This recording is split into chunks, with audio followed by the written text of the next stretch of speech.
بسم اللہ الرحمن الرحیم. اللہ من الشیطان الرجیم. بسم اللہ الرحمن الرحیم. آیت نمبر 65 سے ہمیں اسٹارٹ کرنا ہے. 64 تک ہم نے کر لیا اور 65 سے ہمیں اسٹارٹ کرنا ہے. سورہ نساء کی آیت نمبر 65. اعوذ باللہ من الشیطان اللعین الرجیم. بسم اللہ الرحمن الرحیم. فلا وربك لا يؤمنون حتى يحكموك فيما شجر بينهم ثم لا يجدوا في أنفسهم حرجا مما قضيت ويسلموا تسليما. ولو أن كتبنا عليهم أن اقتلوا أنفسكم أو اخرجوا من دياركم ما فعلوه إلا قليل منهم ولو أنهم فعلوا ما يوعظون به لكان خيرا لهم وأشد تثبيتا وإذا لآتيناهم من لدنا أجرا عظيما ولهديناهم صراطا مستقيما. ومن يطع الله والرسول فأولئك مع الذين أنعم الله عليهم من النبيين والصديقين والشهداء والصالحين وحسن أولئك رفيقا. ذلك فضل من الله وكفى بالله عليما. يا أيها الذين آمنوا خذوا حذركم فانفروا ثبات أو انفروا جميعا وإن منكم من لا يبتعن فإن أصابتكم مصيبة قال قد أنعم الله علي إذ لم أكن معهم شهيدا ولئن أصابكم فضل من الله ليقولن كأن لم تكن بينكم وبينه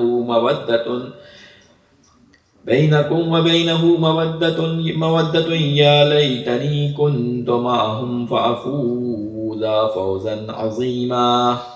فليقاتل في سبيل الله الذين يشرون الحياة الدنيا بالآخرة ومن يقاتل في سبيل الله فيقتل أو يغلب فسوف نؤتيه أجرا عظيما. صدق الله العلي العظيم.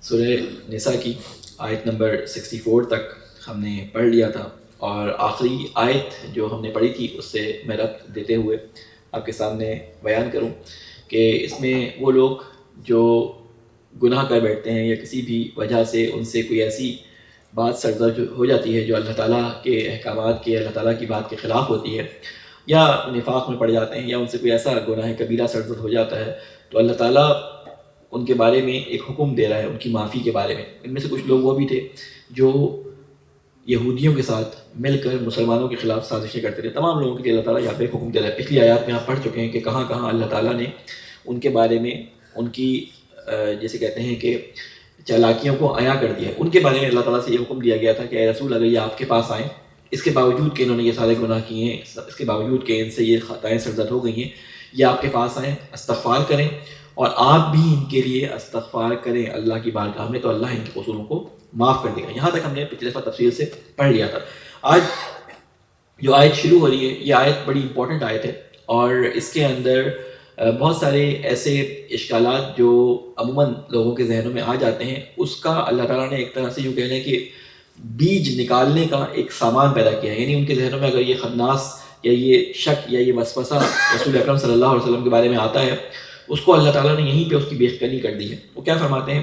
اللہ تعالیٰ فرماتا ہے فلا وربک لا یؤمنون حتی یحکموک فیما شجر بینہم ثم لا یجدوا فی انفسہم حرجا مما قضیت ویسلموا تسلیما. کہتے ہیں کہ سو قسم ہے تمہارے رب کی اے محمد ہرگز یہ مومن نہیں ہو سکتے جب تک کہ فیصلہ کرنے والا نہ تسلیم کر لیں تم کو. یعنی کہتے ہیں کہ یہ لوگ اس وقت تک مومن کہلا ہی نہیں سکتے کہ جب تک یہ اپنے امور میں آپ کو آخری حکم سمجھ لیں. یعنی جو فیصلہ کرنا ہے وہ بجائے ایسے کہ یہودیوں کے پاس لے کے جائے, یہ آپ کے فیصلے کو یا آپ کو فیصلہ کرنے والا مانے. شجرہ کہتے ہیں، دیکھیں آپ نے شجر پڑھا تو شجر کہتے ہیں درخت کو. شجر اس وجہ سے کہتے ہیں درخت کو کہ اس کے پتے آپس میں جب ہوا چلتی ہے تو آپس میں کیسے ٹکراتے ہیں، اسے کہتے ہیں مشاجرہ، یعنی پتوں کا آپس میں ٹکرانا شجر کا. اسی لیے جو لوگ آپس میں گفتگو کرتے ہیں ان کے درمیان گفت و شنید کے اندر تیزی آ جاتی ہے تو اسے بھی مشاجرہ کہا جاتا ہے. ٹھیک ہے، شجرہ اسی لفظ سے نکلا، اسی وجہ سے، اسی چیز سے شجر کو درخت کو کہا جاتا ہے کہ اس کے پتے آپس میں ٹکرا کر ایک دوسرے کے ساتھ کیا کرتے ہیں، رگڑ کھاتے ہیں اور ایک دوسرے کے ساتھ ٹکراتے ہیں. کہا کہ جب ان کے درمیان کوئی باہمی اختلاف ہو جاتا ہے اور اس کے بعد آپ کوئی فیصلہ کر دیتے ہیں تو یہ اگر اپنے دلوں میں کہتے ہیں کہ پھر نہ پائیں گے اپنے دلوں میں کوئی کھٹک اس پر جو فیصلہ کیا آپ نے، تو انہوں نے تسلیم کر لیا ایسا کہ جیسا تسلیم کرنے کا حق تھا. کہتے ہیں کہ بعض دفعہ ایسا ہوتا تھا کہ رسول اکرم صلی اللہ علیہ وسلم ان کے درمیان کوئی فیصلہ کرتے تھے، ان کے دلوں میں شک آ جاتا تھا، اور وہ شک کس بنا پہ آتا تھا کہ وہ فیصلہ ان کے حق میں نہیں ہوتا تھا. یہ واقعہ دو مسلمانوں کے درمیان ہی کا ہے یا ایسے یہودی یا ایک مسلمان کے درمیان ہے کہ جو رسول اکرم صلی اللہ علیہ وسلم کے درمیان میں اپنا فیصلہ کروانے کے لیے آئے تھے. اکثر شیعہ علماء نے اس کو ذکر کیا ہے کہ حضرت زبیر جو اس زمانے میں رسول اکرم صلی اللہ علیہ وسلم کے چچزاد بھائی تھے، ان کا ایک باغ تھا اور ان کا ایک اور مسلمان کے ساتھ اس بات پہ جھگڑا ہوا کہ جو نہر کا پانی یا جھیل کا پانی یا کنویں کا پانی جو بھی تھا اس کی زمین پہ پہلے پانی لگایا جائے یا زبیر کی جو زمین ہے اس پہ پہلے پانی لگایا جائے. تو زمین کی سطح سے اونچی تھی تو اس کا کچھ فیصلہ اس طرح سے ہوا کہ رسول اکرم صلی اللہ علیہ وسلم نے ان حالات کو دیکھتے ہوئے کہ پہلے زبیر کی زمین کو پانی لگایا جائے تو زیادہ بہتر ہے تاکہ وہ پانی جو ایکسٹرا بچ جائے وہ نیچے اس کی زمین پہ چلا جائے. رسول اکرم نے زبیر کے حق میں فیصلہ دے دیا. تو یہ شخص اپنے دل میں یہ خلش اور یہ جسے کہتے ہیں شک رکھے گیا کہ آپ نے یقیناً یہ فیصلہ اس لیے کیا، رسول اکرم صلی اللہ علیہ وسلم کے فیصلے پہ سے شک کیا کہ آپ نے یہ فیصلہ اس لیے کیا ہے کہ کیونکہ زبیر آپ کے پھپھیدار بھائی ہیں، آپ کے رشتے دار ہیں، تو آپ نے وہ فیصلہ ان کے حق میں کر دیا. تو یہ اللہ تعالیٰ بتا رہا ہے کہ جو اللہ تعالیٰ کے رسول کے فیصلے کے بارے میں ذرا سا شک کرے اس کے بارے میں اللہ تعالیٰ کیا فرماتا ہے کہ یہ جو ہے ان کے دل میں کیا ہے، ایمان نہیں ہے. ٹھیک ہے، جیسا کہ تسلیم کرنے کا حق ہے انہوں نے وہ تسلیم نہیں کیا. یہاں سے ایک نتیجہ ہم نکالتے ہیں. رسول اکرم صلی اللہ علیہ وسلم کے بارے میں آپ نے سنا ہو کہ بعض اصحاب میں سے کچھ لوگ ایسے بھی تھے جو رسول اکرم کے کسی بات پہ آ کر یہ کہتے تھے یہ آپ کی بات ہے یا یہ اللہ تعالیٰ نے وحی کی ہے، یعنی وہ اللہ تعالیٰ کے رسول کی بات کو حق نہیں مانتے تھے. آج بھی ہمارے معاشرے میں کچھ لوگ اس طرح کے پائے جاتے ہیں کہ وہ رسول اکرم صلی اللہ علیہ وسلم کی باتوں کو کہتے ہیں کاش یہ نہ کیا ہوتا، کاش فلاں سے شادی نہ کی ہوتی، کاش فلاں کام نہ کیا ہوتا. یہ وہ جسے کہتے ہیں کہ منافقت کا یا وہ کفریہ بیج ہے جو اس زمانے کے لوگوں کے درمیان موجود ہے، یعنی ان کا ایمان پکا نہیں تھا. اللہ تعالیٰ نے کہا کہ رسول نے جو فیصلہ کیا، رسول معصوم ہیں، ان کے اوپر کوئی بات جو یہ اپنی زبان سے نکالتے ہیں، اپنے قول یا عمل سے ظاہر کرتے ہیں کہ اللہ تعالیٰ کی وحی ہوتی ہے. قرآن مجید میں کئی جگہ پہ اللہ تعالیٰ رسول اکرم صلی اللہ علیہ وسلم کے بارے میں فرما چکا ہے. اس لیے رسول کے کسی فیصلے کو آج 2 نمبر مولوی اٹھ کے جسے کہتے ہیں کہ لفافہ موٹا لینے کے چکر میں وہ رسول اکرم صلی اللہ علیہ وسلم کے بارے میں یہ شک بیان کرتا ہے کہ کاش رسول نے فلاں شادی نہ کی ہوتی تو آج یہ سارا فساد نہ ہوتا. یہ گناہ اور کفر کی بات کر رہا ہے. رسول اکرم صلی اللہ علیہ وسلم کا کوئی بھی کام تھا، کوئی بھی انہوں نے جو کام کیا تھا وہ اللہ کی مرضی سے کیا تھا. اس میں کیا مصلحت تھی؟ اگر آپ کو سمجھ نہیں آتی تو اپنی زبان بند رکھے، اگر سمجھ نہیں آتی ہمیں تو زبان بند رکھے، نہ یہ کہ رسول اکرم صلی اللہ علیہ وسلم کے فیصلے میں کسی قسم کا شک کرے. تو اللہ تعالیٰ نے کہا کہ ان کے دلوں میں حرج، یعنی ان کے دلوں میں اگر ذرا سے بھی شک آ جائے تو انہوں نے گویا کہ آپ کو تسلیم نہیں کیا ہے. اس کے بعد اللہ تعالیٰ فرماتا ہے وَلَوْ أَنَّا كَتَبْنَا عَلَيْهِمْ أَنِ اقْتُلُوا أَنفُسَكُمْ أَوِ اخْرُجُوا مِنْ دِيَارِكُمْ مَا فَعَلُوهُ إِلَّا قَلِيلٌ مِّنْهُمْ. کہتے ہیں کہ اگر کہیں ہم نے حکم دیا ہوتا ہے انہیں کہ قتل کرو اپنے آپ کو یا نکل جاؤ اپنے گھروں سے تو نہ عمل کرتے اس حکم پر مگر تھوڑے ان میں سے.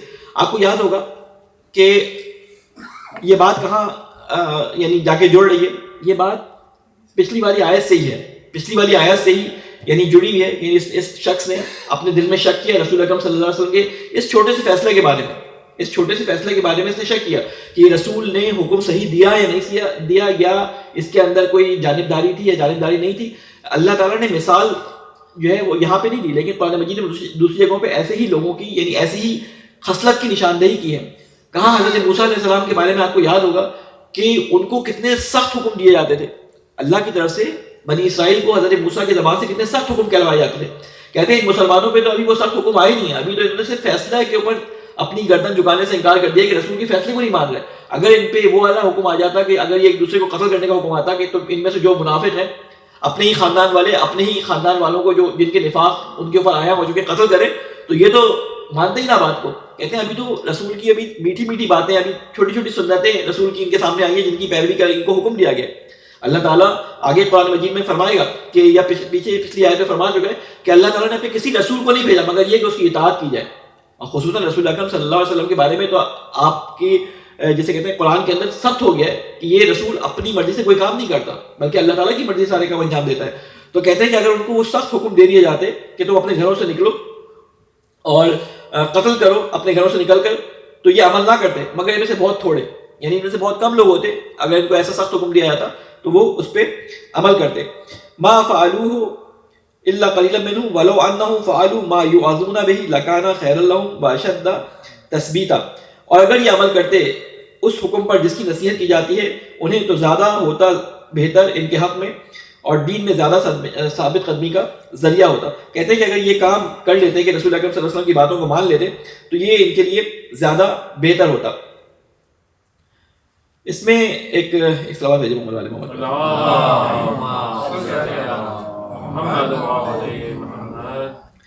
کہ اس کے اندر ایک بات یہ بیان کی گئی ہے وَلَوْ أَنَّهُمْ فَعَلُوا مَا يُوعَظُونَ بِهِ لَكَانَ خَيْرٌ لَهُمْ وَأَشَدُّ تَثْبِيتًا. اگر یہ لوگ نصیحت پر عمل کرتے تو ان کے حق میں بہتر اور ثابت قدمی کا موجب بنتا. اس سے یہ معلوم ہوتا ہے کہ اللہ کے احکام کی تعمیل سے نفسیاتی اثرات مرتب ہوتے ہیں. احکام الہی کی تعمیل سے نفس میں بحق اعتماد بحال ہوتا ہے، ورنہ اضطراب کا وہ شکار رہتے ہیں. یعنی اگر اللہ کے رسول کی بات میں شک کریں تو اس کا مطلب وہ اللہ کی بات میں شک کر رہے ہیں، اور جب اللہ کی بات میں شک کرتے ہیں تو یہ ہمیشہ اضطراب کا شکار رہتے ہیں. اس کے بعد اللہ تعالیٰ فرماتا ہے وَلَنَهْدِيَنَّهُمْ صِرَاطًا مُسْتَقِيمًا. سوری اس کے بیچ میں ایک آیت اسکپ ہو گئی ہے. وَإِذًا لَا آتَيْنَاهُمْ مِن لَّدُنَّا أَجْرًا عَظِيمًا. اگر وہ ایسا کرتے تو ان کے حق میں بہتر ہوتا، اور اس صورت میں ہم انہیں اپنی طرف سے اجر عظیم عطا کرتے ہیں. یعنی اللہ کی رسول کی بات کو یہ بے چون و چرا مان لیتے تو ایک تو اجر اللہ کے رسول کی بات ماننے کا ہوتا، اور اجر عظیم یعنی جو اللہ کسی چیز کو عظیم کہے جو اللہ کے نزدیک عظیم ہو تو سوچیں وہ اجر کتنا زیادہ ہوگا. ایک تو اللہ کے رسول کی اطاعت کرنے کا ثواب ہے، اللہ تعالیٰ اس کے اوپر سے فرما رہا ہے کہ میں ان کو اجر عظیم دیتا، اس سے عظیم اجر دیتا جو جس کا وہ تصور بھی نہیں کرتا. اجر آپ کو معلوم ہے کہ کیسے کہتے ہیں؟ اجر کہتے ہیں پاداش کو، یعنی جو کسی کام کے نتیجے میں دیا جاتا ہے. ایک ہوتا ہے فضل جو آپ کی جسے کہتے ہیں جس میں آپ کا حق نہیں ہوتا، آپ کے پاس سے کوئی ایسا کام نہیں ہوا ہوتا جس کے بدلے میں کوئی چیز دی جائے، وہ ہوتا ہے اللہ کا فضل. اسی لیے ہم کہتے ہیں کہ اللہ تعالیٰ اپنے فضل و کرم سے قیامت کے دن فیصلہ کرے تو زیادہ بہتر ہے بنسبت اس کے کہ اللہ تعالیٰ اپنے عدل و جسے کہتے ہیں کہ انصاف سے فیصلہ کرے، کیونکہ عدل و انصاف سے فیصلہ ہوگا. انصاف کا مطلب ہے کہ جو اس نے کیا ہوگا اسی کا اس کو اسی حساب سے اجر ملے گا. لیکن اگر اللہ تعالیٰ اجر دے گا تو فضل شامل حال اس کے ہونا چاہیے. فضل کیونکہ اللہ تعالیٰ اپنی طرف سے زیادہ دیتا ہے. اسی طرح کی ایک روایت آپ کے ذہنوں میں ہوگی، میں نے مجالس میں اس کو پڑھا ہے لیکن اس کا خلاصہ آپ کے سامنے بیان کر دیتا ہوں. ایک روایت ہے کہ امام زین العابدین علیہ السلام سے یا امام باقر علیہ السلام سے کسی نے سوال کیا دین کے ارکان کے بارے میں، تو آپ نے کہا کہ دین کی بنیاد 5 چیزوں پہ ہے. ٹھیک ہے، دین کی بنیاد 5 چیزوں پہ ہے، اور وہ 5 چیزیں کون سی ہیں؟ نماز، روزہ، حج، زکوٰۃ اور کیا ہے؟ نہیں، زکوٰۃ اور امامت، ولایت. نماز، روزہ، حج، زکوٰۃ اور ولایت. اور اس کے بعد ایک تفصیلی روایت ہے جس میں کہا کہ اگر کوئی شخص اپنی زندگی کے تمام عمر میں نمازیں ادا کرتا رہے، اس نے تمام اپنی زندگی میں باپیادہ حج کیے ہوں، اس نے اپنی تمام زندگی میں جو ہے وہ کبھی روزے نہ چھوڑے، سال کے تمام دنوں میں اس نے روزے رکھے ہوں، ساری اس طرح کی خصوصیات بیان کرتے تو اس کے بعد امام سے کسی نے سوال کیا اگر اس کے پاس ولایت نہ ہو تو یہ اس کے کام قابل قبول نہیں ہے، یا اس کو اللہ تعالیٰ کے اوپر واجب نہیں ہے کہ اس کو جنت میں داخل کرے. یہ روایت یہاں تک آپ لوگوں نے سب نے سنی ہوگی کہ 5 چیزیں جو دین کے ارکان ہیں، اور اگر کوئی ان 4 چیزوں پہ عمل کرے اور 5 ولایت پہ عمل نہ کرے تو گویا کہ اس نے 4 چیزوں پہ پچھلی عمل نہیں کیا، کیونکہ ولایت چابی ہے ان 4 چیزوں کی. یہاں تک مولانا پڑھتے ہیں اور اس کے بعد ایسے نعرے لگتے ہیں کہ اس کے بعد مولانا کو بھی بھول جاتا ہے اگلی روایت کا حصہ کیا تھا، اور لوگ بھی خوش ہو کے کہتے ہیں بس اپنی جنت تو پکی، کیونکہ ہم ولایت کو ماننے والے ہیں. اس کے بعد امام کی حدیث اسی طرح شروع ہوتی ہے، ثم قال، امام نے پھر فرمایا، ثم قال، یعنی روایت امام کو پتا تھا کہ یہ نعرے لگے ہوں گے بیچ میں تو یہ بھول جائے گا، تو ثم قال کر کے روایت کے اندر الفاظ ہیں. اس میں امام نے فرمایا لیکن اللہ تعالیٰ اپنے فضل سے ان کو جنت میں داخل کر دے گا. اللہ اپنے فضل سے ان کو جنت میں داخل کر دے گا. اس لیے کسی کے اوپر یہ کہنا کہ فلاں جنت میں نہیں جائے گا، فلاں جو ہے وہ جنت کا حقدار نہیں ہے، ہمارا حق نہیں ہے، یہ اللہ تعالیٰ کا حق ہے. اللہ تعالیٰ نے جنت بنائی ہے، اس کے لیے قوانین بنائے ہیں، اس قوانین کو اجرا کرنا اللہ تعالیٰ کا کام ہے. اور بعض دفعہ اللہ اپنے فضل سے بہت سارے لوگوں کو جنت میں داخل کر دے گا، لیکن اس کی شرائط ہے کہ کوئی جانتے بوجھتے، جسے کہتے ہیں کہ اس کے پاس نصیحت نہ پہنچی ہو، اس کے پاس ہدایت کا پورا سامان نہ پہنچا ہو، پھر وہ بغض رکھتے، جانتے بوجھتے بغض رکھے، اس کے لیے ہدایت نہیں ہے. لیکن جو جانتا نہ ہو، جس کے پاس صحیح سے ہدایت نہ پہنچی ہو، ان کے لیے راستہ اللہ تعالیٰ نے کھلا رکھا ہے. بہرحال یہاں پہ اللہ تعالیٰ کیا فرما رہے ہیں؟ ایک سوال لیتے ہیں محمد والے محمد.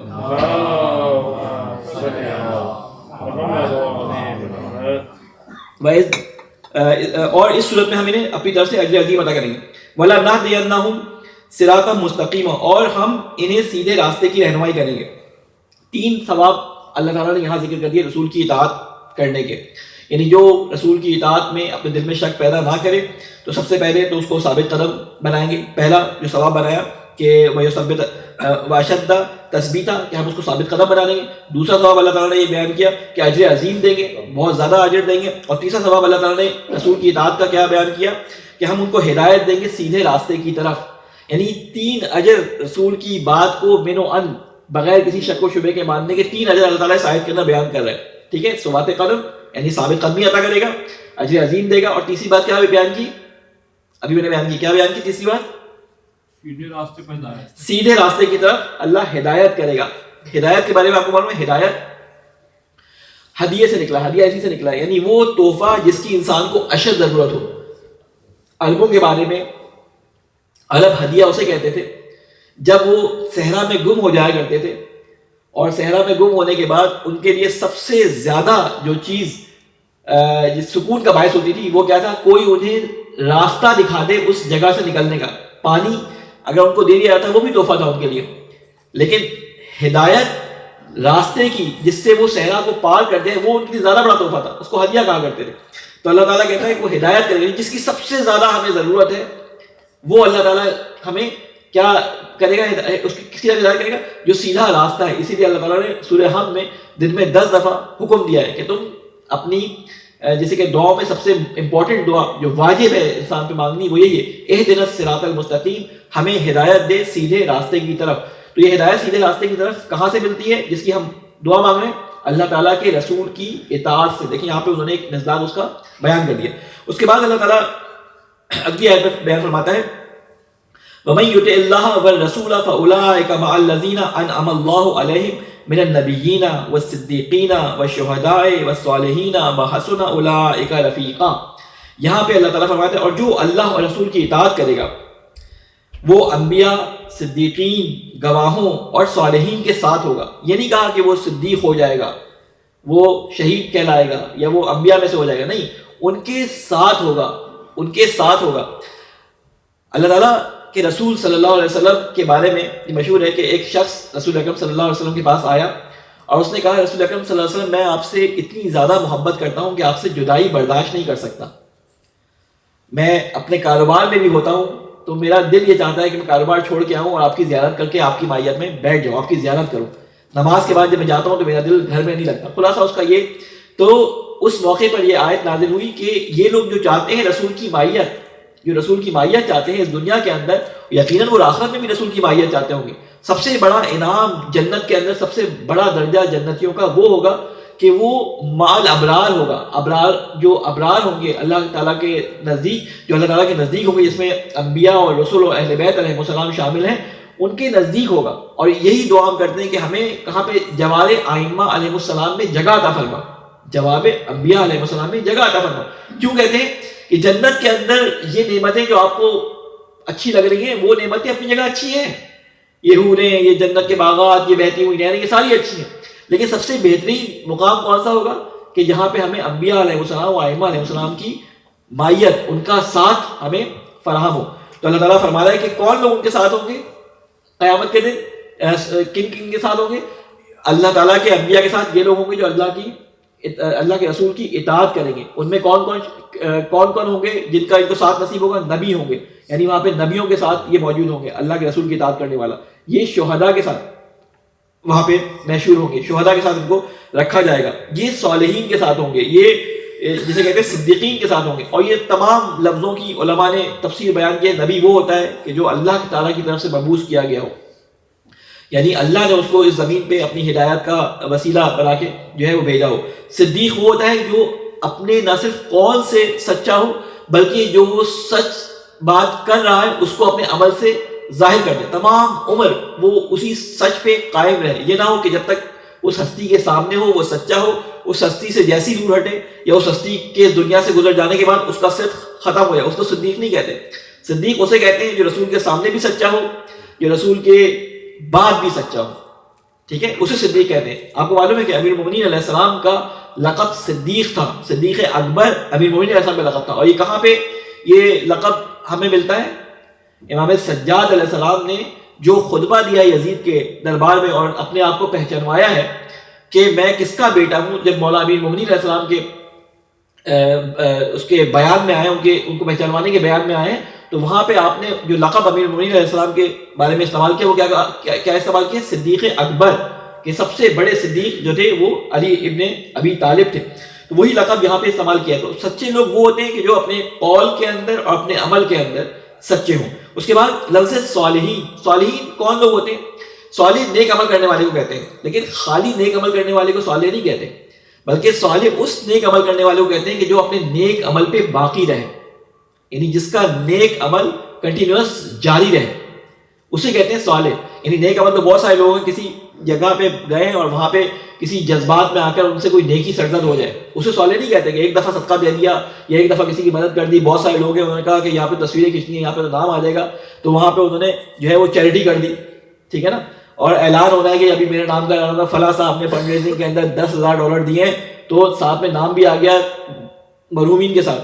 تو یہ تو بہت سارے صالح بن جائیں گے اس طرح. تو صالح کہتے ہیں جو چھپ کر بھی اور ظاہر طور پر دونوں طریقے سے جو ہے وہ نیکی کرے اور اس نیکی پہ ہمیشہ باقی رہے. یعنی کوئی دیکھ رہا ہو تب بھی وہ نیکی کرے، کوئی نہ دیکھ رہا ہو تب بھی وہ نیکی جو ہے وہ کرے. کہتے ہیں وحسن اولئک رفیقا. یہی وہ لوگ ہیں کہ جو بہت اچھے رفیق اور دوست ہیں. رفیق کسے کہتے ہیں؟ رفیق رفق سے نکلے. رفق کہتے ہیں باہم ایک ساتھ ہونے کو. ٹھیک ہے نا، جو لوگ بہت ایک دوسرے کے ساتھ، رفاقت کہتے ہیں جن میں بچھڑنا نہ ہو، جن کے اندر بہت زیادہ لگاؤ ہو، اسے کہتے ہیں رفیق ہونا. تو کہتے ہیں کہ یہ ان کے رفیق ہوں گے کہ یہ ان کی جدائی برداشت نہیں کر پائیں گے. ٹھیک ہے، رفق.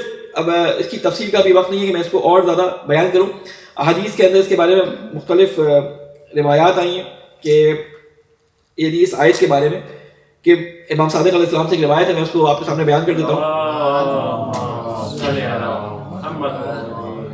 کہ مومن دو قسم کے ہوتے ہیں. ایک وہ جنہوں نے اللہ کی طرف سے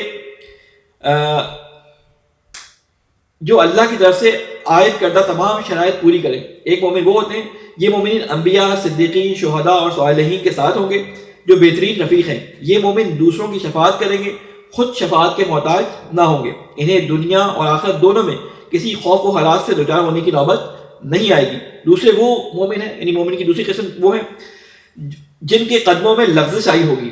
وہ سبز پودے کی طرح ہوا کے جھونکے کے ساتھ ادھر ادھر ہوتے رہتے ہیں. یہ دنیا اور آخرت میں خوف و ہراس سے دوچار ہوں گے.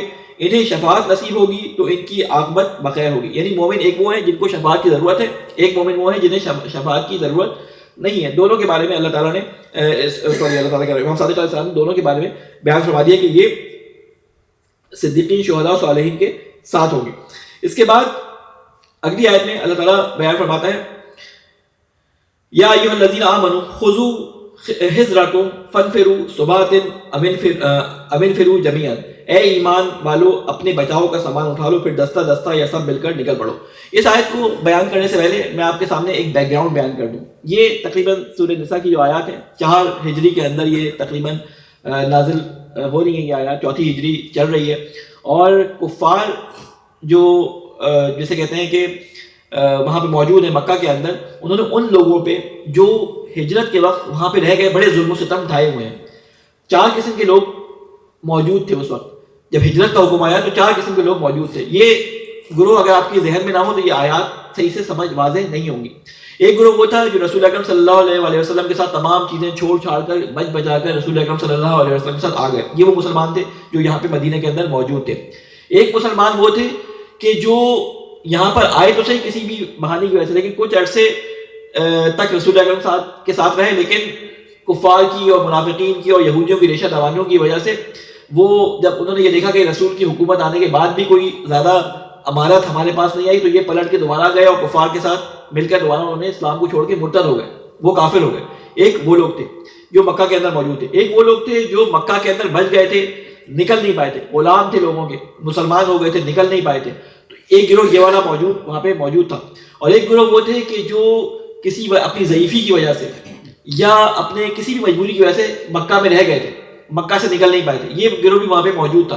تو یہ 3 یا 4 گروہ وہاں پہ موجود تھے. ان کے بارے میں اب یہ احکام آ رہے ہیں. اب یہ منافقین کے بارے میں اور پھر جنگوں کے بارے میں اور ان سے کس طرح سے برتاؤ کرنا ہے وہ والی آیات شروع ہو رہی ہیں. یہ جہاد کے بارے میں آیات ہیں، جنگ بدر کی تیاری کروا رہے ہیں، فتح مکہ کی تیاری کروا رہے ہیں رسول اکرم، اور اب یہ کہہ رہے ہیں کہ اب تم کس طرح سے تمہیں نکلنا ہے، تمہیں ان مکہ والوں کو آزاد کروانے کے لیے کس طرح سے حملے کرنے، یعنی جنگ بدر کی تیاری ہو رہی ہے. آپ کو معلوم ہے جنگ بدر کی تیاری سے پہلے رسول اکرم صلی اللہ علیہ وسلم نے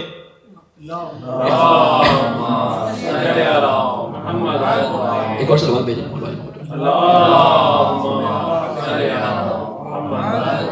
رسول اکرم صلی اللہ علیہ وسلم نے کام کیا تھا کہ چھوٹے چھوٹے گروہ جو ان کی اقتصادی جسے کہتے ہیں کہ شاہراہ تھی جس پہ یہ کاروان لے کے آیا جایا کرتے تھے کفار، اس شاہراہ پہ اقتصادی ضرب لگانے، یعنی ان کو اکنامیکل ڈیمیج کرنے کے لیے کہ مکہ والوں کی جو اقتصاد ہے وہ ذرا کمزور ہو جائے، چھوٹے چھوٹے گروہ بھیجتے تھے کہ ان قافلوں کو جو ہے روکو اور ان سے سامان لے آؤ. کیوں؟ اس لیے کہ بہت سارے مومنین ایسے تھے کہ جن کا پورا مال تجارت، پورا گھر بار وہاں پہ رک گیا تھا اور اس پہ کفار نے قبضہ کر لیا تھا. تو یہ چاہتے تھے کہ وہ لائن جو ہے جس کی وجہ سے رگ حیات، جس کی وجہ سے مکہ والے اتنا پھیلتے ہیں اور جنگوں کی تیاریاں کرتے ہیں، ہمارے مسلمانوں کو تکلیفیں پہنچاتے ہیں، وہ ان سے کاٹ دیا ہے تاکہ ان کا اقتصاد جو ہے وہ کٹ جائے. تو رسول اکرم چھوٹے چھوٹے گروہ بھیجتے تھے، پھر بڑے گروہ بھی بھیجتے تھے. اسی کے نتیجے میں آپ کو یاد ہوگا کہ جنگ بدر ہوئی تھی. ہم نے سیرت کی جو کلاسز تھی اس میں جو خطبے تھے اس میں بیان کیا تھا کہ جنگ بدر بھی اسی طرح واقع ہوئی تھی کہ ابو سفیان کا کاروان روکنے کے لیے رسول اکرم نے کچھ لوگوں کو بھیجا، اور وہاں پر جانے کے بعد پتہ چلا کہ سامنے سے فوج آ گئی کفار کی اور وہاں پہ جنگ لڑنی پڑ گئی. تو 2 ان کے پاس آپشن آ گئے تھے. بہرحال اب یہاں پہ ان آیات کو ان واقعات کو اپنے ذہن میں رکھتے ہوئے ان آیات کو آگے آپ سنیے گا. یہاں فرماتے ہیں یا ایھا الذین، اے لوگوں جو ایمان لائے ہو، خذوا اٹھا لو، حذرکم فانفروا ثبات او انفروا جمیعا، اپنے بچاؤ کا سامان اٹھا لو. حذرکم ویسے تو اسلحے کے لیے استعمال ہوتا ہے کہ اسلحے کو اٹھا لو، ٹھیک ہے، اسلحہ اٹھا لو تاکہ تم دستہ دستہ یہ سب مل کر یہاں سے نکلو لڑنے کے لیے کفار کے ساتھ. یہاں سے ہمیں ایک حکم اور بھی ملتا ہے. وہ کیا ملتا ہے؟ جو لفظ استعمال ہوا ہے فنفرو، نفرا یا انفرو، یا یہ جو ورڈ ہے یہ استعمال کس لیے ہوتا ہے؟ اس کے معنی ہوتے ہیں جنگ کے لیے نکلنا، جنگ کے لیے نکلنا. آپ کو اگر ذہنوں میں ہو وہ آیت کہ جو طالب علم پڑھنے کے لیے جاتے ہیں دین کا علم، ان کے بارے میں بھی لفظ کیا نکلا ہے کہ کیوں تم میں سے کچھ لوگ نہیں نکلتے. فن فیرو کا لفظ آیا ہے، نفرا، وہاں پہ بھی لفظ یہی والا نفرا کا لفظ استعمال ہے. فن فیرو، کیوں تم میں سے کچھ لوگ نہیں نکلتے جو جائیں اور دینی علم حاصل کریں اور پلٹ کر اپنے معاشرے میں لوگوں کو دین سکھانے کا کام کریں. یعنی جو طالب علم پڑھنے کے لیے نکلتا ہے گویا وہ بھی ایک طرح سے جنگ کے لیے نکلتا ہے، کیونکہ اس کو معلوم ہوتا ہے کہ جب وہ واپس پلٹ کے آئے گا تو بہت ساری چیزوں سے اس کو جنگ کرنی ہے.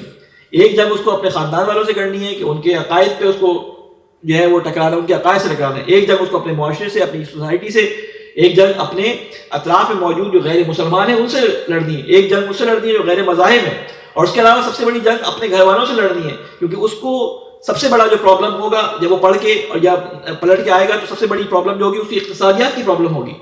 اس کو وہ کام نہیں ملیں گے جو اس کے ساتھ دوسرے جو زندگی گزارنے والے دوست تھے جن کو وہ چھوڑ کے گیا تھا، کوئی انجینئر بن گیا، کوئی ڈاکٹر بن گیا، اب یہ آیا تو بیچارہ مولوی بنے گا، تو اس کو اس طرح کے فیسلٹیز نہیں مل رہی ہوں گی جو ان کو مل رہی ہوں گی. حالانکہ محنت اس نے بھی اتنی کی، محنت انہوں نے بھی اتنی کی ہے، ہو سکتا ہے اس سے زیادہ کی ہو، لیکن یہ جنگ بھی اس کو اپنے نفس کی، اپنے گھر والوں کی برداشت کرنی پڑے گی. تو کہتے ہیں فن فیرو کا لفظ وہاں پہ بھی استعمال کیا اللہ تعالیٰ نے، تم میں سے کیوں نہیں کچھ لوگ نکلتے اس جنگ کے لیے. تو اللہ تعالیٰ فرماتا ہے کہ یا ایھا الذین تم اٹھا لو ہتھیار، کس چیز کے لیے؟ اپنے بچاؤ کے لیے.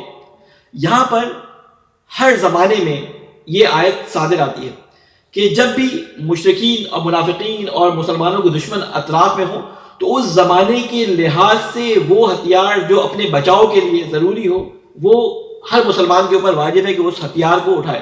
ہتھیار سے مراد بچاؤ کی تدبیر، ہتھیار سے مراد حملہ کرنے والا ہتھیار نہیں، ہتھیار سے مراد جس سے وہ اپنے آپ کو بچا سکے. اس آیت کے مطابق لفظ جو فنفرو ہے وہ لفظ یہاں پہ ہجرکم جو لفظ ہے وہ بچاؤ کی چیز اٹھانے کے لیے ہے. اس زمانے بچاؤ کے لیے ہتھیار اٹھائے جاتے تھے، اس لیے یہاں پہ ترجمہ آپ اپنے پاس اگر دیکھیں گے قرآن میں ہتھیار کیا گیا، لیکن اصل میں کیا لفظ ہے؟ بچاؤ کا سامان اٹھانا.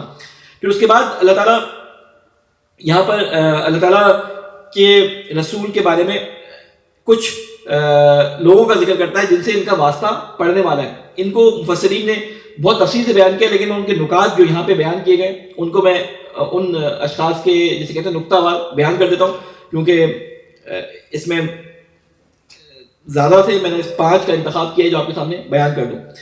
کہتے ہیں کہ مذکورہ آیات میں یا اس کے بعد کی چند آیات میں رسالت محمد صلی اللہ علیہ وسلم کی نہایت ہی نازک ترین دور سے مربوط زمانے کا ذکر کیا گیا ہے، جن میں اسلام دشمن طاقتیں متحد ہو کر اسلام کو صفحہ ہستی سے مٹانے کے لیے اپنی قوتوں کو مجتمع کر رہی تھی. یہودی قریش مکہ اور گرد و پیش کے مختلف یہودی قبائل کو اکساتے تھے کہ تم حق پر ہو اور یہ جدید مذہب باطل ہے، تم اپنے قدیم مذہب کا دفاع کرو، ہم تمہارے ساتھ ہیں. احد کے میدان میں مسلمانوں کی شکست کے بعد ان کی ہمتیں بڑھ گئیں. منافقین نے بھی ان دنوں میں اپنی صفوں کو مربوط کیا. چنانچہ جنگ احد سے سب کو معلوم ہوا کہ مسلمانوں کی تعداد کے تقریباً نصف منافقین یا منافقین کے ہمنوا لوگ موجود ہیں. آپ کو یاد ہوگا کہ عبداللہ بن ابی اپنے 1000 کا جو لشکر احد کے لیے جا رہا تھا اس میں 300 یا 350 لوگوں کو بیچ راستے سے واپس لے کے آ گیا تھا کہ ہم آپ کے ساتھ نہیں جائیں گے کیونکہ آپ نے ہماری بات نہیں مانی، ہمارا مشورہ نہیں مانا. آنے والی آیات سے معلوم ہوتا ہے کہ رسالت مآب کو درج ذیل افراد سے واسطہ پڑا تھا. یہ کچھ 5 افراد ہیں جن کے بارے میں یہاں بیان کیا گیا ہے. کچھ تو دشمنوں کا مقابلہ کرنے کے لیے آمادہ ہی نہ تھے، کچھ لوگ افواہ سازی کر کے مسلمانوں کی صفوں میں انتشار پھیلاتے تھے، کچھ لوگ اس بات میں شکوک و شبہات پیدا کرتے تھے کہ حکم جہاد جو ہے وہ اللہ کی طرف سے ہے، بلکہ کہتے تھے رسول کی طرف سے یہ اللہ کا حکم نہیں ہے، یعنی شک و شبہ مسلمانوں کے دماغ میں ڈالتے تھے. کچھ لوگ ایسے تھے جو جہاد کے لیے حضور کے سامنے لبیک کہتے تھے مگر پیچھے ان کے خلاف سازشیں کیا کرتے تھے، اور کچھ لوگ منافقین کے بہکاوے میں آ کر ان کے موقف کی حمایت کرتے تھے. اس طرح مسلمانوں کی صفوں میں ایسے لوگوں کی خاصی تعداد موجود تھی جو یا تو منافق تھے یا منافقین کے ہمنوا تھے. اسی لیے خذوا حذرکم یعنی اپنے بچاؤ کا سامان فراہم کرو، یعنی بچاؤ کے سامان کا تعین دشمن کی طاقت سے ہوتا ہے کہ دشمن جیسے آلات حرب رکھتا ہے، مادی اور عسکری طاقت تدبیر رکھتا ہے، مسلمانوں کے لیے حکم ہے کہ وہ بھی اپنے لیے بچاؤ کا ویسا ہی سامان فراہم کرے. اور بچاؤ کی ایک صورت یہ ہے کہ تم دستہ دستہ ہو کر یا جہاد کے لیے نکلو اگر تعداد زیادہ ہے، حالات کا تقاضا یہی ہو، اور اگر حالات کا تقاضا ایک ساتھ لشکر کی شکل میں نکلنا ہو تو ایک ساتھ لشکر کے لیے نکلو. یہ وہ آیات تھی کہ جس میں اللہ تعالیٰ کے نبی کو یہ حکم دیا گیا کہ تم لشکر کی صورت میں یا اکیلے کچھ دستوں کی صورت میں جو ہے وہ دشمن سے مقابلے کے لیے نکلو. آج بھی کسی جگہ پہ ہمیں تنہا دشمن سے مقابلہ کرنا پڑتا ہے، کسی جگہ ایک کمیونٹی کی صورت میں دشمن سے مقابلہ کرنا پڑتا ہے، اور کسی جگہ پوری مسلم امت کو یا ایک کمیونٹی کے تمام جسے کہتے ہیں ارکان کو مل کر دشمن کے مقابلے کے لیے نکلنا پڑتا ہے. وقت ہمارے پاس میرے خیال 10 منٹ ہے، 15 منٹ ہے. ایک اور سوال بھیجے محمد والے محمد.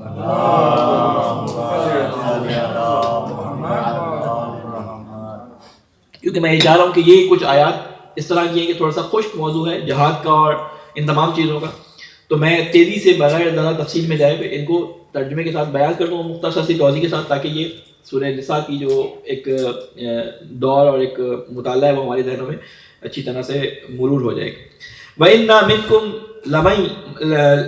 لَمَن لَا يُبَطِّئَنَّ فَإِنْ أَصَابَتْكُمْ مُصِيبَةٌ قَالَ قَدْ أَنْعَمَ اللَّهُ عَلَيَّ إِذْ لَمْ أَكُنْ مَعَهُمْ شَهِيدًا. البتہ تم میں سے کوئی ایسا بھی ہے جو جہاد سے ضرور کتراتا ہے، مگر پھر اگر تم پر کوئی مصیبت آ پڑے تو کہتا ہے اللہ نے مجھ پر خاص فضل کیا کہ میں ان لوگوں کے ساتھ حاضر نہ تھا. منافقین کے بارے میں عموماً مفسرین کہتے ہیں کہ یہ آیت نازل ہوئی، لیکن بعض مفسرین کا کہنا یہ ہے کہ یہ منافقین کے بارے میں بات نہیں ہو رہی بلکہ یہ مسلمانوں ہی کے ایک دستے کے بارے میں بات ہو رہی ہے. اور یہ بات کیا ہے کہ ہوتا کیا تھا کہ اگر رسول خدا صلی اللہ علیہ وسلم کسی محاذ پہ کسی کو بھیجتے، اس میں فتح ہو جاتی، اس میں شکست ہو جاتی، تو یہ کہتے ہیں کہ اچھا ہوا کہ ہم نہیں گئے، اگر ہم جاتے تو ہم بھی انہیں کے ساتھ قتل ہو جاتے. یعنی اپنے آپ کو اللہ تعالیٰ کے رسول کے فیصلے سے جو ہے وہ بالا مانتے یعنی کہ ہم تو اس فیصلے کا ہم نے حکم نہیں مانا, اللہ کے رسول کا فیصلہ نہیں مانا, اس لیے ہم بچ گئے. ٹھیک ہے, تو کہتے ہیں اچھا ہوا کہ ہم نہیں گئے ان کے ساتھ, اللہ کا فضل ہمارے اوپر ہو گیا. یعنی اللہ کے رسول کی بات نہ ماننے کو یہ کہتے تھے اللہ کا فضل ہمارے اوپر ہو گیا کہ ہم نہیں گئے, اس وجہ سے ہم بچ گئے. ٹھیک ہے, اگر ہم ان کے ساتھ ہوتے تو یہ مصیبت ہمارے اوپر بھی پڑ جاتی اور ہم بھی شہید ہو جاتے. وَلَئِنْ أَصَابَكُمْ فَضْلٌ مِّنَ اللَّهِ لَيَقُولَنَّ كَأَن لَّمْ تَكُن بَيْنَكُمْ وَبَيْنَهُ مَوَدَّةٌ يَا لَيْتَنِي كُنتُ مَعَهُمْ فَأَفُوزَ فَوْزًا عَظِيمًا. اور اگر تم اللہ کے فضل سے جنگ جیت جاتے تو یا اللہ کا فضل تمہارے اوپر ہو جاتا تو یہ کہتے تھے گویا تم میں ایسا اور اگر تم پر اللہ کی طرف سے فضل ہو جائے تو اس طرح کہ گویا تم میں ہے اور ان میں کوئی دوستی ہی نہ تھی, ضرور کہے گا یہ کاش میں بھی ان کے ساتھ ہوتا تو میں بھی بڑی کامیابی حاصل کرتا. یعنی یہ دونوں طرح سے ایک کروٹ پر نہیں بیٹھتے تھے. جنگ میں جیت ہوتی تھی تو کہتے تھے کاش ہم بھی ان کے ساتھ ہوتے. ایسے بھولے بن جاتے تھے کہ اگر ہمیں کہا جاتا جنگ پہ جانے کے لیے, ہمیں پتہ چل جاتا پہلے بر وقت تو ہم بھی چلے جاتے, تو ہم بھی ان کے ساتھ شامل ہو جاتے. یعنی گویا کہ وہ ہمارے دوست تھے ہی نہیں جن کو پتہ چلا, ان کو پتہ چل گیا وہ چلے گئے. ہار کی صورت میں کہتے تھے اچھا ہوا نہیں گئے, اور جیت کی صورت میں کیا کہتے تھے کاش ہم بھی چلے جاتے. یعنی ان کا آپ سے کوئی تعلق نہیں ہے, سارا کا سارا نفع اپنے لیے چاہتے ہیں, یہ سارا نفع اپنے لیے چاہتے ہیں, کہ سمجھتے ہیں کہ ان سے کوئی ہمارا تعلق نہیں ہے, ہمیں ہمارے اوپر اللہ کا فضل ہے جس کی وجہ سے ہم سارے یہ بچ رہے ہیں. یہاں پر ایک چیز اور بھی جو سبق ملتا ہے وہ یہ ملتا ہے کہ اللہ کے رسول کے فیصلے پر عمل کرتے ہوئے اگر کوئی مصیبت آتی ہے, کوئی شخص اللہ کے راستے پہ چلتا ہے اور اس کے بزنس میں نقصان پہنچ جاتا ہے, کوئی شخص اللہ کے راستے پہ چلتا ہے اس کی اولاد ضائع ہو جاتی ہے یا اس کے ہاتھ سے نکل جاتی ہے, کوئی شخص اللہ کے راستے پہ چلتا ہے اس کی وجہ سے اس کو معاشی نقصان ہو جاتا ہے, کوئی شخص اللہ کے راستے پہ چلتا ہے اس کی وجہ سے اس کو ہجرت کرنی پڑ جاتی ہے, تو جو دوسرے لوگ ہوتے ہیں جنہوں نے یہ کام نہیں کیا ہوتا وہ ان کا مذاق اڑاتے ہیں. وہ کہتے ہیں کہ ہم نے تو کہا تھا یہ کام نہ کرو, ہم نے تو کہا تھا ہجرت نہ کرو, ہم نے تو کہا تھا اس فیلڈ میں نہ جاؤ. تو اللہ کی خاطر نقصانات ہوتے ہیں, اللہ اس کا اجر دیتا ہے, چاہے اس دنیا میں دے چاہے اس دنیا میں دے. اس لیے ان فیصلوں پر کبھی نادم نہیں ہونا چاہیے کہ اگر کوئی نیک کام اللہ کی راہ میں کیا جائے اور اس کے نتیجے میں کوئی نقصان آ جائے تو اس پہ کبھی بھی کسی کو بھی نادم نہیں ہونا چاہیے. اس کے بعد اللہ تعالیٰ یہاں پہ بہت تفصیل ہے, اگر کوئی چاہے اس تفصیل کو پڑھنا تو تفسیر الکوثر کے اندر اس کی جو ہے وہ تفصیلات جو اس کی دی گئی ہیں ان آیات کے ذیل میں ان کو وہ پڑھ لے. کافی اچھی ڈیٹیلز یہاں پہ ہیں کیونکہ ہمارے پاس اتنا ٹائم نہیں ہوتا کہ ہم تمام باتوں کو بیان کریں.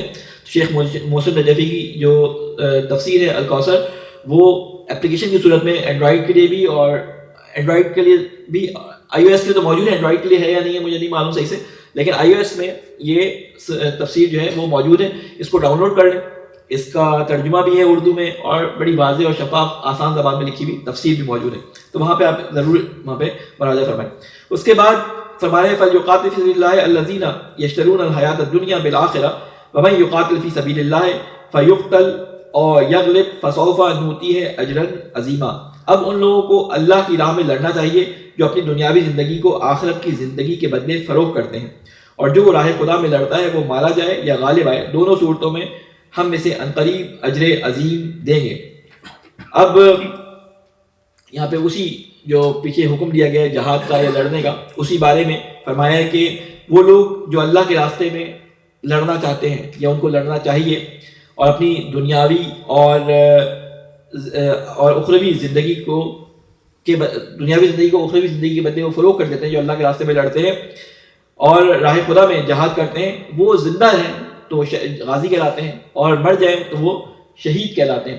اچھا, یہ جو ایک لفظ شہید ہے, میں پچھلے آیت میں اس کو توضیح دینا چاہتا تھا لیکن وہاں بھول گیا کہ یہ لفظ شہید جو ہے قرآن مجید کے لحاظ سے یہ لفظ شہید گواہی دینے والے کے لیے استعمال ہوا ہے. قرآن مجید میں کہیں بھی اللہ کی راہ میں لڑنے والے کو شہید نہیں کہا گیا.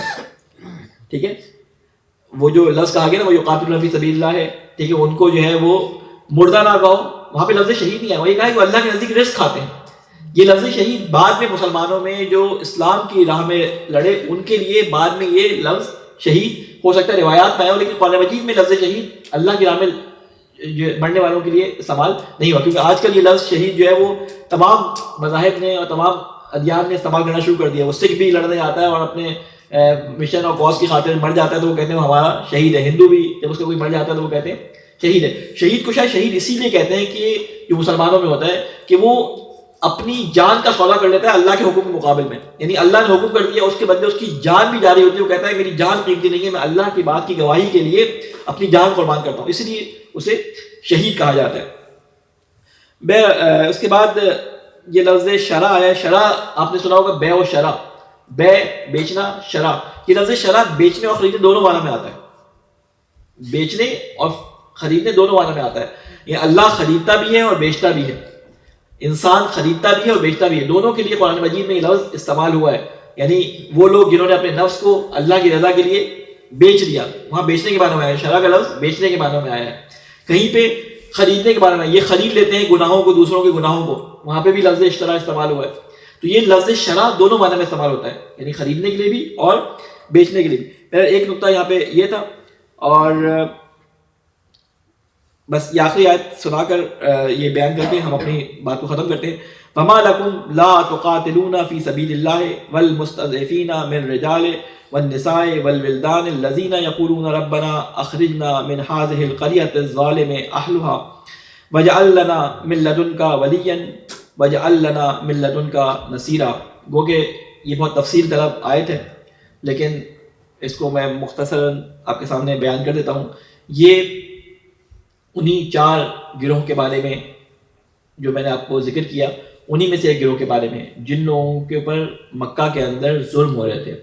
اور اب جب لڑنے کے لیے جا رہے تھے تو اب حکم دیا جا رہا تھا ان مسلمانوں کو کہ تم یہاں پہ بیٹھے ہو، تم کیوں نہیں جنگ کی تیاری کرتے، یا کیوں نہیں نکلتے، کیوں نہیں قتال کرتے ان لوگوں کے لیے جن کو اپنے ملکوں کے اندر، اپنے شہروں کے اندر قید کر لیا گیا، ان کے بچوں کے اوپر ظلم کیا جا رہا ہے، ان کی خواتین کے اوپر ظلم کیا جا رہا ہے، بچوں کو قتل کیا جا رہا ہے، مردوں کو غلام بنایا جا رہا ہے. ان کی آہو فریاد بلند ہے، اور تمہیں کیا ہو گیا ہے کہ تم ان کے لیے نکلتے نہیں ہو. یہ آج کے معاشرے میں بھی تطبیق کی جاتی ہے. ٹھیک ہے، میں اس کا ترجمہ پڑھ لیتا ہوں. آخر تم لوگوں کو کیا ہو گیا ہے؟ وَمَا لَكُمْ لَا تُقَاتِلُونَ فِي سَبِيلِ اللَّهِ، کہ تم اللہ کے راستے میں جو ہے وہ نہیں نکلتے، اللہ کے راستے میں قتال نہیں کرتے. قتال کے بارے میں آپ کو بتایا نا، مرتے بھی ہیں اور مارتے بھی ہیں. ٹھیک ہے، قتال کے معنی یہ تھے. کہتے تم اللہ کی راہ میں اور ان بے بس کیے گئے مردوں، عورتوں اور بچوں کی خاطر نہیں لڑتے جو پکارتے ہیں. یعنی ان بچوں کو، ان خواتین کو، ان مردوں کو جن کو ظلم کا نشانہ بنایا گیا، اور وہ اللہ سے پکار پکار کے یہ کہہ رہے ہیں. کیا کہہ رہے ہیں؟ اے ہمارے پروردگار، ہمیں اس بستی سے نکال جس کے باشندے بڑے ظالم ہیں. اے اللہ، ہمیں اس بستی سے نکال. رسول اکرم مسلمانوں کو ہدایت کرتے ہوئے فرما رہے ہیں کہ تمہیں مسلمانوں کی فریاد سنائی دے رہی، ان بچوں کی فریاد سنائی دے رہی کہ جن کے اوپر ظلم ہو رہے ہیں، اور تم یہاں پہ آرام سے بیٹھے ہو. آرام سے تو نہیں بیٹھے تھے، لیکن تم ان کی لیے کچھ کوشش کرنے کے لیے، ان کے لیے اپنی جانیں قربان کرنے کے لیے کیوں تیار نہیں ہوتے، کیوں نہیں نکلتے؟ کہ جو اللہ سے یہ کہتے ہیں کہ یہ ظالم باشندے جو ہے وہ ہمارے اوپر ظلم کرتے ہیں، تو اپنی طرف سے کسی کو ہمارا سرپرست بنا دے، اور اپنی طرف سے کسی کو ہمارے لیے مددگار بنا دے. یعنی اللہ سے دعا کر رہے ہیں کہ اللہ، ہم نے تو امید چھوڑ دی ہے اپنے بھائی بندوں سے، اے اللہ تو کسی کے دل میں یہ ڈال کہ یہ ہماری مدد کرے. بالکل یہی کام آج غزہ کے اندر ہوا ہے. وہاں کے مظلوم بچے، خواتین، مرد، ان پہ قتل غارت ہو رہی تھی. آپ نے مختلف ویڈیوز دیکھی ہوں گی کہ جس کے اندر چھوٹی چھوٹی بچیاں اور چھوٹے چھوٹے بچے فریاد کر رہے ہیں کہ میرے باپ کو مار دیا. اے مسلمان امت کے اے حکمرانوں، تمہیں کیا ہو گیا؟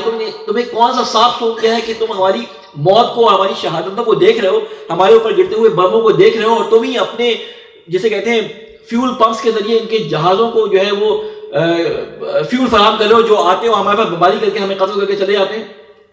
یہ فریادیں قیامت کے دن ہمارے سامنے ہوں گی، اور یہی رسول کی بات اور اللہ کی بات کہ تمہیں کیا ہو گیا ہے. کہتے ہیں ان بچوں کی فریادیں تمہیں سنائی دیتی تھی، اور تم نے اپنے عمل، اپنے مال، اپنے کردار سے کچھ بھی نہیں کیا.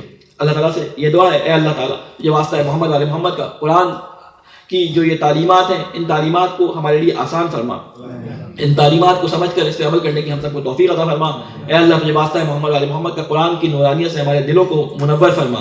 اے اللہ، تجھے واسطہ ہے محمد علیہ محمد کا، جو لوگ قرآن کو سمجھنے اور قرآن کو سیکھنے، اور جو لوگ ان پروگرامز کو ارینج کرنے میں مددگار ثابت ہوتے ہیں اور سیکھنے کی کوشش کرتے ہیں اور سکھانے کی کوشش کرتے ہیں، اے اللہ ان سب کو اپنی بارگاہ میں ان کے کاموں کو جو ہے باعث شرفیت اور قبولیت عطا فرما۔ اے اللہ تجھے واسطہ ہے محمد والے محمد کا ہمارے گناہ کبیرہ اور صغیرہ کو معاف فرما۔ اے اللہ تجھے واسطہ ہے محمد والے محمد کا مسلمانوں پہ جو ظلم اور ستم ہو رہا ہے، اے اللہ ہمیں ان کے مددگاروں یا مدد کرنے کی ہم سب کو توفیق عطا فرما۔ اے اللہ تجھے واسطہ ہے محمد والے محمد کا جس بھی علم کی ہمیں ان مسلمان اپنے بھائی بہنوں اور کی حفاظت کے لیے ضرورت ہے، اس علم کو حاصل کرنے کی ہمارے نوجوانوں کو توفیق عطا فرما۔ اے اللہ تجھے واسطہ ہے محمد والے محمد کا ہمارے علماء کرام کا سایہ ہمارے سروں پہ قائم فرما۔ اے اللہ تمام مریضوں کو شفائے عاجلہ و کاملہ عطا فرما۔ اے اللہ ہمارے امام کی حفاظت فرما، ہمیں ان کے اعوان و انصار میں شامل فرما۔ ربنا تقبل منا انک انت السمیع العلیم برحمتک یا ارحم الراحمین۔